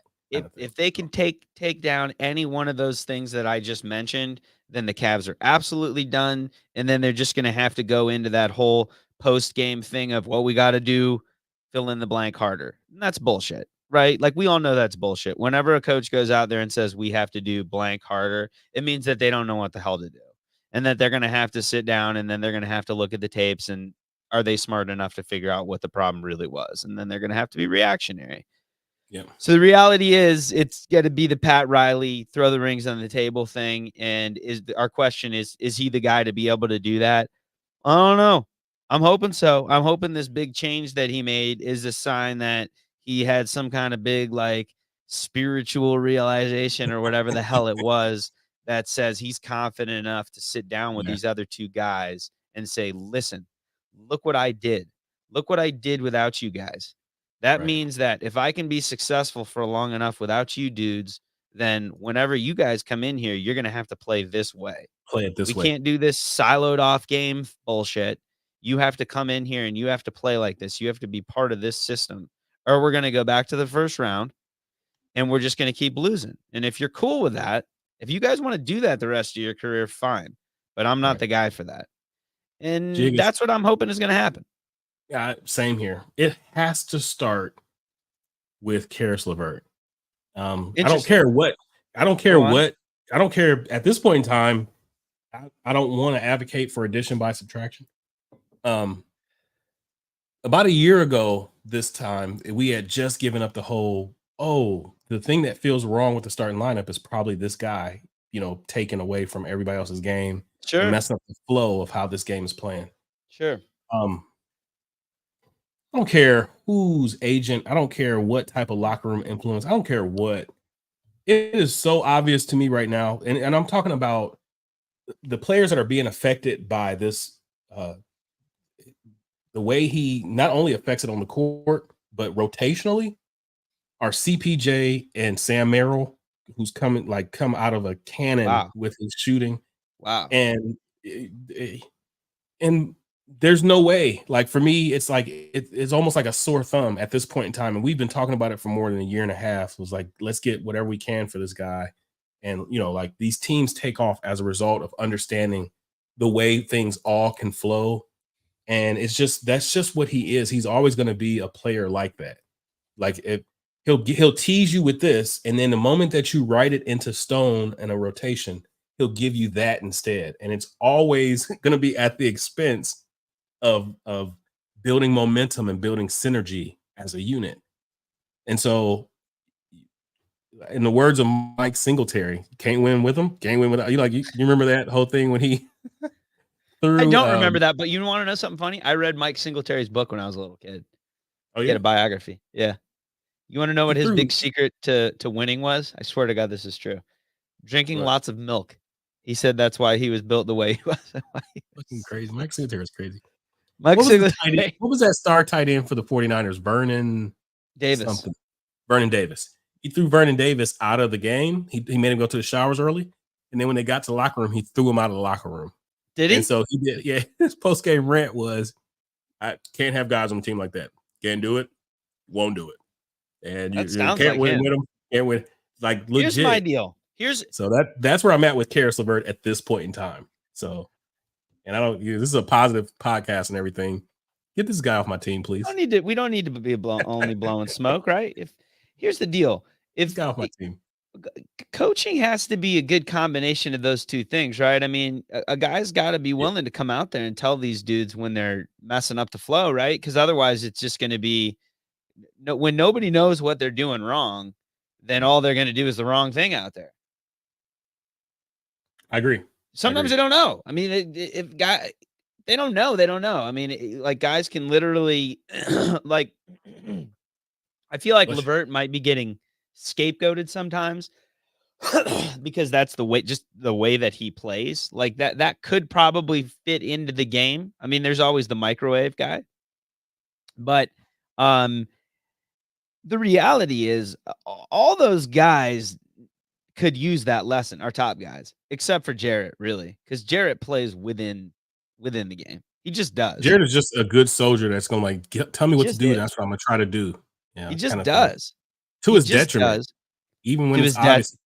Even when it's obvious, like in that playoff series, that he needed to do something different. He was like, no, sir. He was clearly working off of a bad messaging from coaching in that series. He was coached poorly in that series. It was very clear to me. Yep. And I just think I hear what you're saying. I agree. And it's just all three of them. I think Garland, Mitchell, and LeVert either need some kind of new messaging from up top about the way they need to play, or something's got to happen. Something's got to happen personnel wise. So in the meantime, we're having fun with this, and we're doing a deep dive, but also kind of challenging each other to not just, I'm gonna focus still, Jig, on taking a step back, okay, and being happy and content, because there were some dark days. I've seen some dark days before. I like watching these games. There's so many micro stories within this thing, like who knew. When we were back in the summer league and we was watching Sam Merrill, who knew that all he needed was some consistent minutes and he was going to look like this? Oh, you called that summer league team, man. I got to give you your flowers on that one. Holy shit, you nailed that team. And I've said this on another episode. I've got to. It wasn't just me. Like, me and Randolph were kind of like, Because Okay. every summer league for the last 5 or 6 years, me and Randolph have kind of like ribbed each other. Like, oh, we're gonna find some awesome things to watch with the summer league, and then Man, we'll message that's about it. an And so all-time summer league team. we kind of just took it to a whole nother level, and we were like, wait a minute. As I'm looking through this lineup, there's enough old guys, Merrill being like a senior, he was like 27 Man. on the summer league team, and there's enough castaways where this team could catch fire and be the champion. The first couple of games, when you first saw Merrill shoot, and you was like, wait a minute, is this guy JJ Redick or Kyle Korver? Like, what's happening? And then he started doing it while he was like wearing full body cast. Every single game he got jacked up. Like, Yeah. somebody, because summer league is just a rough collection of like vagabonds and dudes who should be in Saskatchewan or the far reaches of Europe kind of thing, mixed in with some young talent that you want to keep safe and not hurt. And this dude kept playing through because it was like, this is my last chance and I'm going to get it. To see him break through and have what this stretch, it's almost like Linsanity for Cleveland, what he's doing. Like, all jokes aside, when he shot, he made 8 the other day. Who are we playing? Orlando. In that Orlando game, I went on FanDuel or DraftKings or whatever, and he had this crazy prop bet for like plus 500. Sam Merrill's going to hit 4 threes and they're going to win. And I was like, give me that. I think I put like $50 on it or something like that, and it turned into like a couple hundred. He did it in the first half. Like, this dude has been a fun story to watch. He has been a fun story. And then you mix that in with stuff like Minivan, which in the grand scheme of things is kind of scary for me, because when we talk about Fool's Gold, his contribution is that any coach who's capable is going to take him off the floor. Like, I'm talking about the opposition. Like, Tibbs will be licking his chops at George Niang to eliminate a guy. Right. Oh my God. They won't even run plays. They're going to be like, pick on him. He's the the same way fourth they guy. were trying to pick on Garland a little bit. Right. Yeah. So you want to see him succeed, and he's a fun guy to watch because he junks up the game. Like, he brings that whole a bad hombre thing to the game. So it's fun to watch that. Then you got these subplots like Tristan's whole resurgence that we're not going to touch on the reason for the resurgence. But it was fun to see for a little bit of time. Who knew? He was out there moving bodies and shit, and we were like, damn, like, what? Did Tristan get bigger? Like, what has he been bench pressing? Was Tristan on something? The league must have had a hint too. One of them Kardashian girls said something about it. You know it. No, I'll tell you what happened. We saw, I think, against Chicago, Tristan went between the legs, did a spin move, and did like a finger roll. And I was like, too much. I was like, uh-oh. He had a pass. He had a pass like that too, and it was just kind of like, dude's never done. Like, we have a pretty well-established baseline for Tristan's play, and he's doing things at age 38 that he's never done before. He's taking that deer antler before every game, because it was like, no way. And you got to be. It's like he's getting a little too confident in his game. Once the league has a baseline on you, they're going to be checking. Remember Myles Garrett? I was about to say Myles Garrett. So Myles Garrett right now is avoiding the Cavs locker room like the plague, because he's like, they ain't about to rub off on me. So anyway, and then there's one more subplot that we got to make mention of, and that is Craig Porter Jr. And it's been a sore spot for all of us. People hate talking about it, but it has been a feather in the cap of Kobe Altman. Absolutely. Seeing some of these transitions play out the way they have. Absolutely. Transactions, I'm sorry. And seeing being totally validated. For the last couple of weeks while I was doing a bunch of deep dive on college basketball, I went and was trying to find Luke Travers tape. And I don't know if it's because of the new club he's playing with, but it's been hard to come by. He's got stats and stuff, but he hasn't been like a light like that. I think it's time to pull him on board. I think it's time to go ahead and pull Aussie Bird Travers with the big. Oh, okay. Travers, yeah. So for me, the subplot to my worries about the big picture is looking at these little pictures play out that reaffirm that our GM is a very good judge of talent. He's a very good judge of talent. How to find this talent and stuff. And it's about when you the Spurs method of success was Man, they were so good at filling in the blanks of their major talented guys with the depth. the And they right just it was infuriating watching them constantly pick up these guys like out of nowhere or late. It's like, how are you finding like the Ginobili's of the world? How are you finding these guys? You know what I mean? Like Gary Parker Neal. was late. Like, and then the Gary Neals and then Roger, whatever the hell it was. And like you could go so far back. I think Raja And taking Roger Mason and taking the Raja right Mason. taking the right gambles on talent like Steven Jackson, or Yep. the right rehabs like Stephen A. Smith on his last knee, or Yep. like those kind of things. So no, I agree with you 100%. It feels like we are right on the cusp of having that level of talent evaluation. Yes. But we haven't yet got the coaching management of that talent and fitting together part done yet. And if we could just figure that out, like if we could find the right mind who knows how to find the balance between you could pick anybody, who is it? Who's coaching this team if you could pick anybody? Like right now, just immediately? Right now. Coaching a team, not coaching a team, anybody that currently exists. Don't say Bill Belichick. Without thinking twice, I'll say Spoelstra. I think hands down he's the best coach in the league right now. And I think that did you see that contract that they worked out with him so he could get his divorce done? That was pretty cool. I think he got like I want to say he got like a 10-year, $10 million a year contract. He's just young, in the moment, the it. moment his divorce was finalized, they signed it. So it's like they take care of theirs as an organization. 8-year, 120. It's crazy. Good contract. He's probably only like 43 or something like that too, right? He's got a new lease on life. I hope he's not hitting the clubs down there with Kevin Love. Yeah, what was I thinking? He started. Yeah, he was 43 whenever he started. That'd be the guy I'd pick.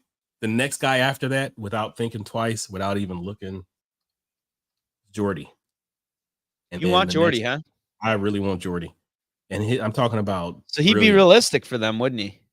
He would. And then the very next guy after Jordy would be Kenny Atkinson. Still to this day, I've been thinking about those two as well. But we're not gonna talk coaching changes. It's game 42. Right. We are at the crossroads for JVB. You've shown that if you have less, that you can produce more. Now you've got to show for the next month or two as this talent gets weaved back in here. And I'm talking about it started the moment that Garland got the stuff taken off his face. You got to start whispering to him or in front of the team, telling him, this is how I need you to play. You cannot walk the ball up. You cannot do this. You cannot do that. And you got to do it from this role and clearly define everybody's role in that top 8 or 9. Let's hit the ground rolling for the next, 40 games for the remaining 40 games of the season. If that can be done and we don't embarrass ourselves and fall completely flat and get totally outcoached in the playoffs, then we're talking a different story. The ball is fully back in Donovan Mitchell's court this offseason. So we'll see. But those little subplot storylines that we just now talked about, it's going to be fun to carry through. For me, you're going to get a better version of Rich. I'm not going to be so in tune and so crazy about it as soon as the trade deadline passes, because I switch gears and I'm locked in on conference tournaments and stuff and getting ready for the big tournament for college basketball. Just yesterday, Jig, one of my favorite teams to watch, Shaheem Holloway, took over at Seton Hall after his crazy tournament run with St. Peter's. Mm-hmm. And yesterday they went and they lost at Providence. Providence has a brand new head coach. And he came out on the floor in the last minute or so as the game was starting to slip away. And he got in his best player's face. And he was just like, that's not what we needed from you. His best player was doing like his best Karis LeVert thing. And he got out there and he did that. And I was like, they're going to go farther in the tournament because he just now did that. Like I literally was sitting there watching it. And I was like, that's going to pay off for them in late February, early March. That's what I need from JBB as he gets these pieces back. I need you to do it in you can't be their best friend. You can't be like, oh, I'm just going to assuage these egos and stuff. You've literally got to do it like Pat Riley, what you just said. So There's a limited amount of guys who can coach pros like they're coaching a college basketball team. And the You ones think who that he can, has the relationships where he can do it, though? yeah, no, I mean, maybe that's what he's doing now. I mean, that's my hope. That's my hope. Because I There's want to see these nothing. guys. I'll say this last thing about Atlanta, and then we'll get your album recommendation. There was nothing more hopeless than watching Quinn Snyder. If Quinn Snyder could just take Trae Young and throw his ass off of whatever the biggest skyscraper is down there in Atlanta, God, I cannot stand that guy's game. I and cannot instead stand it. coach it with DeJounte Murray as his lead guard, and everybody, Jalen Johnson, the number 2 creator off the dribble and stuff, because this dude is amazing as a 6'8", 6'9" point, like power guard is what he plays like. Uh-huh. And then just surround him with shooting is what Quinn Snyder wants to do, because he's got Gary Matthews down there, and he's playing him like 25 minutes a night. He's got bless you, Bojan Bogdanovic down there, and he's got shooting all around them, but he's got the same issue. He's got Trae Young and DeJounte Murray fighting each other for both being initiators. And I'm watching them, and I guarantee you, if they could trade Trae Young without getting too much of a hit on their ticket sales and stuff like that, they would do it this moment. Yeah. Quinn Snyder, his hair, like he was about to pull his hair out while I was sitting there watching the game. He was so frustrated. Because they had just it's hard. It's hard not to express yourself. Oh man, when you're but he watching cannot something on the coach that floor. guy, because the moment you say anything to Trae Young, he throws a tantrum and stuff. Does he? He's gotten like 3 coaches fired now, throwing tantrums. And Quinn Snyder's like, I gotta wait for the management to move this guy instead of doing it. So you're right. It's a very tight rope to walk. And it almost happened earlier this year where, you saw Donovan just totally phase him out. And then you saw a couple of other people follow suit. And something happened where he was able to reel it back in. So we'll see how he does that with these 4 coming back. It's going to be super crucial. Whatever you just did with the lighting, man, you just unleashed your handsome. I don't know what that was. I completely forgot that I had a light over here this whole time. And then I turned it on like in the middle of this thing. I actually have another light even that's better than that. I'll use it next time. I just completely forgot I had it. Yeah, that was perfect. Whatever you just did. This is like even better. Yeah. I forgot about it. You look like you're ready for your close-up right now. You're getting ready to shoot a movie. We'll use it next time. So what do you got? What are you listening to? What are you telling the guys at home to listen to as we get ready for the remaining 40 games of this year? And I feel weird recommending classic rock because it's hard to say what other people have listened to when I've listened to something so much.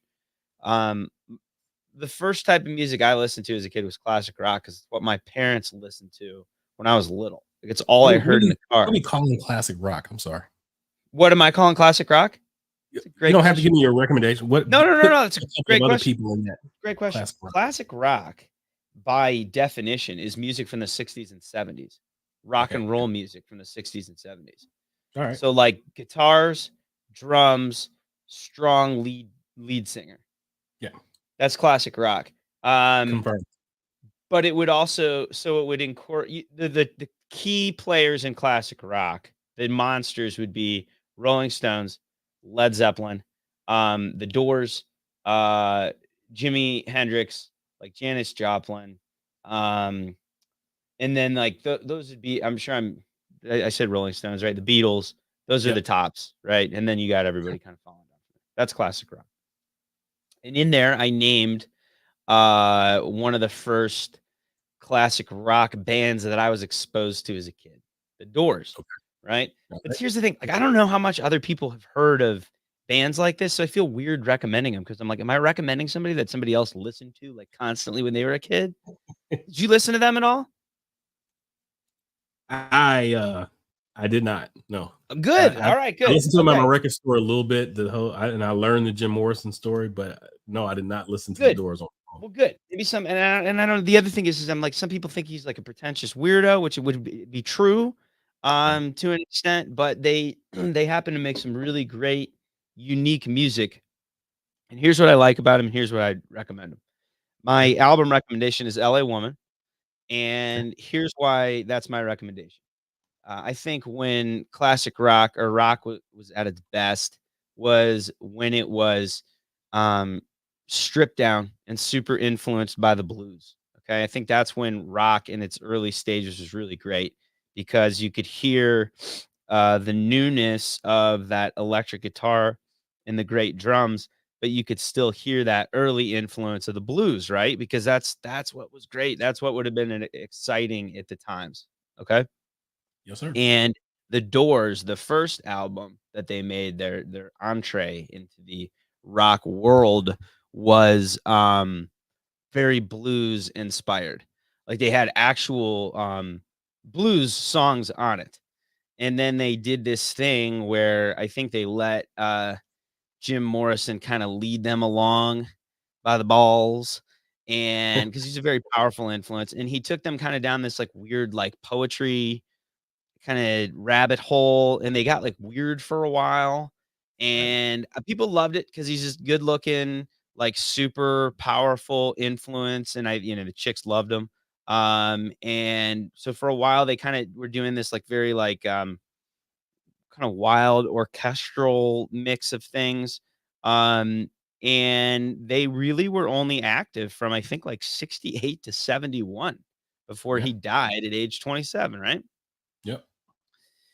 So the Soft Parade, I think, was the last album that they made no, it was Soft Parade, then Morrison Hotel, and then LA Woman All is right. their final album.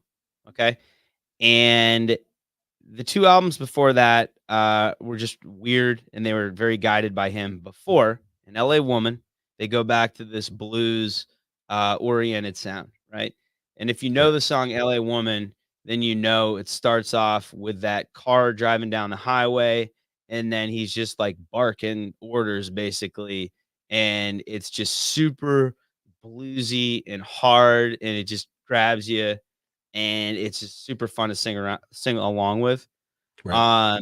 And then the rest of it is just flat out blues.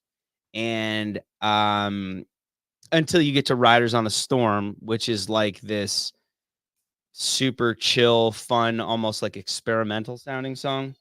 Right. That's my recommendation. It's the last thing that they recorded before he died 2 months after the album came out. So it's kind of got some extra zhuzh to it as an Right. album.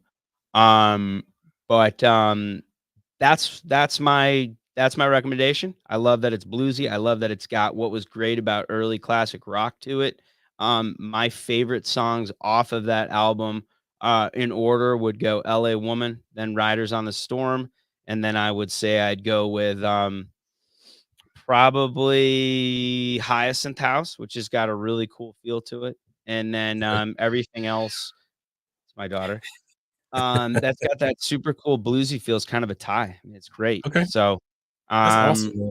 strongly recommend that album. I think everybody should listen to it if they haven't. Um, Note, Crawling King Snake, John Lee Hooker song. Great blues artist that I would think everybody would know. If you don't, check them out.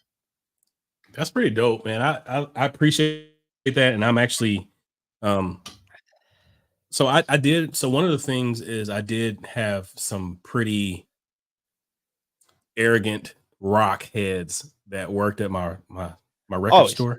always. Like they would not let us put like Creed in the mix. They would Yeah, not let us sure. the Doors. They wouldn't let us put in the mix. But that's because of Jim Morrison Right. and his things. It's a common vibe. Yeah. But that time period that you just described with classic rock, we're talking about, and you know who's going to really appreciate this is Two for the Brew. We're I talking bet. about Yeah. the who he just mentioned in last night's game Forgot thread. that. It was fantastic. We're talking Yeah, of about course. Cream with Eric Clapton. I We're talking about forgot. the Allman Brothers with Yes. Daryl Allman, and Dwayne Allman. they had Yep. this Dwayne Allman. They had these superstar franchise player Yes. guitar players, Yes. and then they'd have like their homegrown band around them, where they Correct. let the guitar player be the franchise player still. Exactly. You know?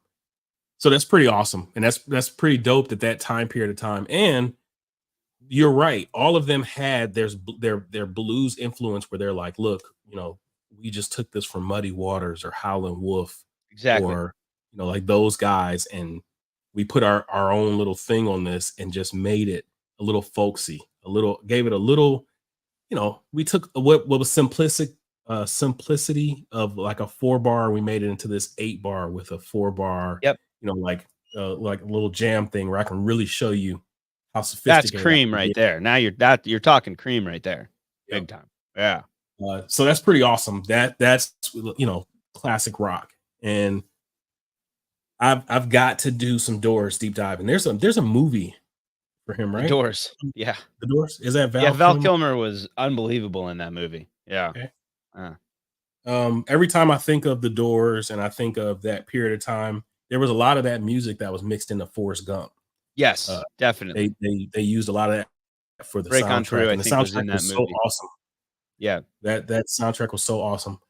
But then I also think about Sunset Boulevard and I think about River Phoenix and Chris Farley and the guys who lost, their battle with whatever those things were. Because a lot of that was influenced by that period of time where Jim Morrison. Absolutely. Great analogy. Yep.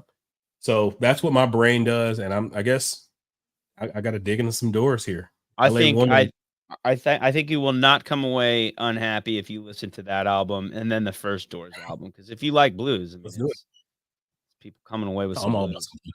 I'm all about some blues. That's probably half of my record collection out there is the blues. You know what I'm saying? So, I know, same, and blues, jazz. But if I had to choose between the two, I would.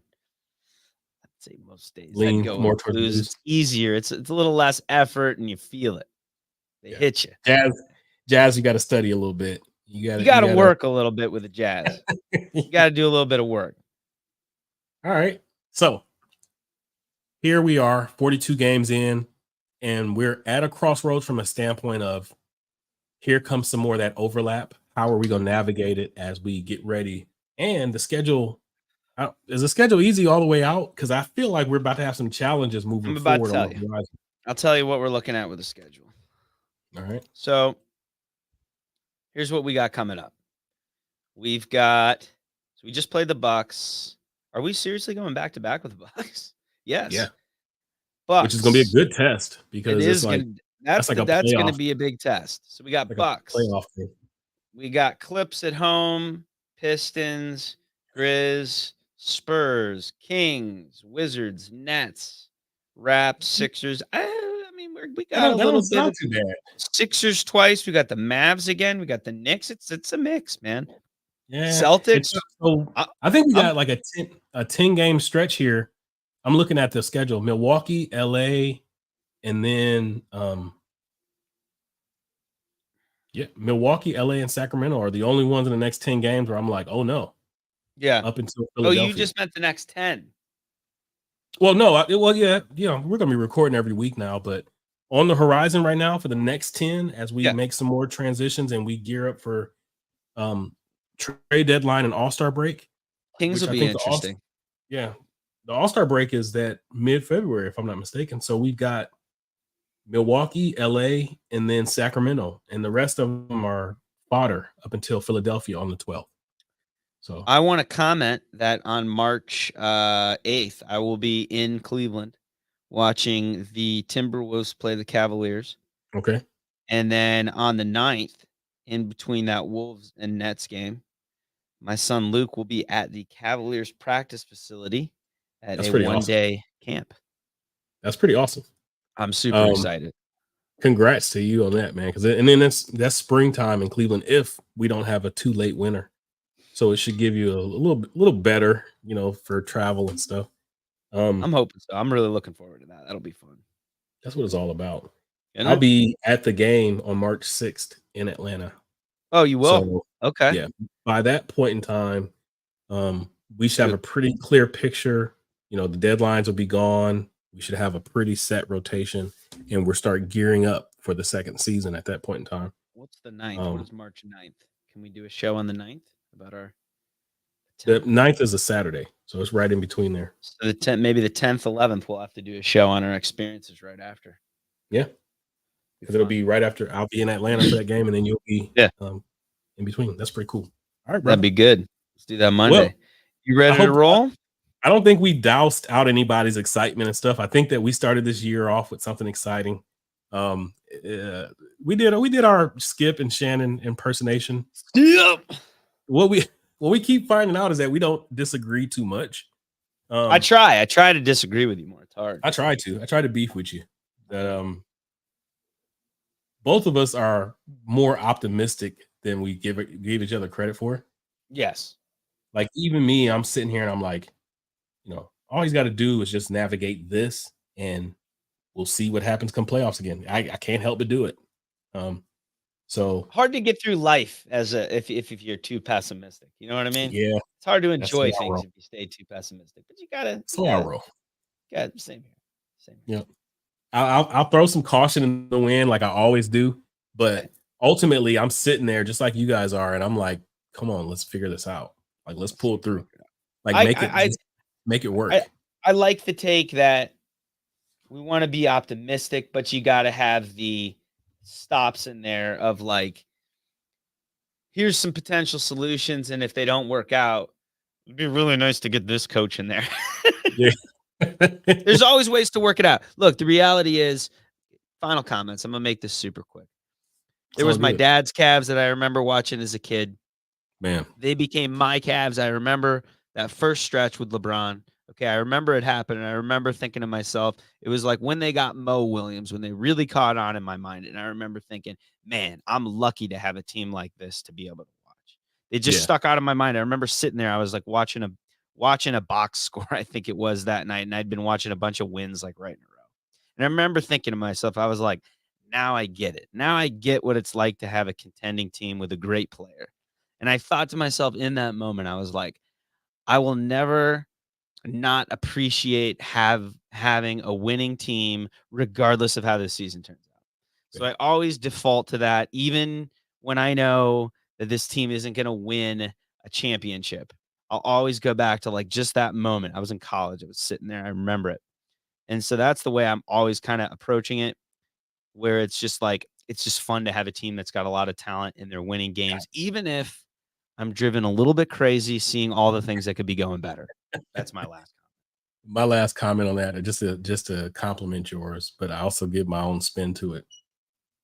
I had some of my most memorable years when we were absolutely terrible.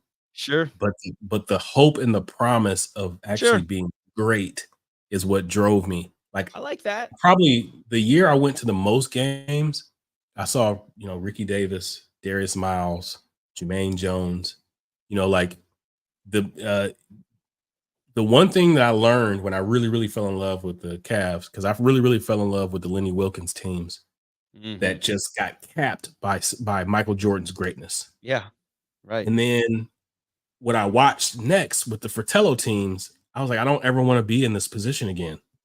And that was this, treadmill of mediocrity. And we know we're not even contenders, but we're going to try to win every game. I was like, it's commendable, but that was a tough stretch. That was a tough stretch. Commendable, but it totally sucked. I never attached to those teams. Okay. Yeah. For me, it was just like I'm always holding my breath for something. I was always holding my breath for Z to stay healthy. I was always holding my breath for just to be a potential second round team. I never felt those teams. I couldn't get attached to them. To juxtapose those two, where it was like those Lenny teams, you knew the sky was the limit if we could just get past one guy, to, oh my God, if we can just, we can fight and claw and scratch and we'll win, but we're just, we're going to win 65-64 and nobody wants to watch those. Where I'm at now, I'm always going to be big picture. I'm always going to be like, hey, I'm willing to take a step back in order to get it so that we can hit the highest high. Once you get that high of a championship, like what we had with the whole LeBron thing, for me, just being like a winning team or just above 500 just will like cut whatever off. I don't need it. I also so I agree on the element of seeing a big picture, but I gotta still have that element of You gotta being have in some the. wins. Got it. Yeah, absolutely. Because Yeah, I no, just I'm remember all that. I get you. I appreciate you. Here, so let's take that as a disagreement. okay. There's a disagreement. Let's sit on that. We'll take that as a And we disagreement. gotta stop this thing. The last I thing I'll agree. give you an I agree. example of is this. Chris Holtman is the current coach of the Ohio State Buckeyes. Okay. They are the quintessential treadmill of Mhm. mediocrity. You know, they're never going to finish higher than third in the Big Ten. They're never going to be higher than a third or fourth seed in NCAA tournament. And there's no way in hell they're going to be even a like Sweet 16 team. I can't stand that shit. But then you juxtapose him with Thad Matta, who it was like, we can have a year where we're like, oh my God, this isn't even like a functional team. And then the very next year, they're like a tournament finalist team. Oh, it's like Like, heroin. it's like, oh my God. Like, but with Thad Matta, you knew, like, as soon as you got those kids in and stuff, and you were like, next year, he can, you know, once Evan Turner has a year to work out some of these things, next year he's going to have guys around him and they can make noise. And that's exactly what they did. Or, you know, if you just give him a chance with that one piece, you know, and then he hit lightning with, you know, Mike Conley and Greg Oden, but they had, you know, Diebler and these other guys around him and stuff. Give me that coach with that outlook that's willing to sacrifice to hit it big, as opposed to like, let's just kind of go along the Mike Fratello thing. Don't give me that. So let's see. Like, exciting. These next 40-something games that we just outlined will probably determine the course of action without a doubt moving forward. You know, like, a lot's going to be determined. I'm interested in the drama. This trade deadline and this next 10 games right here are going to be pivotal. So Big time. when we reconnect next week and we've played 3 of these 10 games, and then we're looking at like, where are we now? Like, we'll be further along, and that deadline is starting to creep up on us. So there already might be some changes. Do you know exactly when the trade deadline is, Jig? I'll tell you right now. Thursday, February 8th. Coming up. We're 2 weeks away from the trade deadline. That's it. So literally 2 weeks from today is the trade deadline. So let's have some fun, man. I agree. Absolutely. Let's do it. Let's have some fun. Let's see what the hell this guy can do.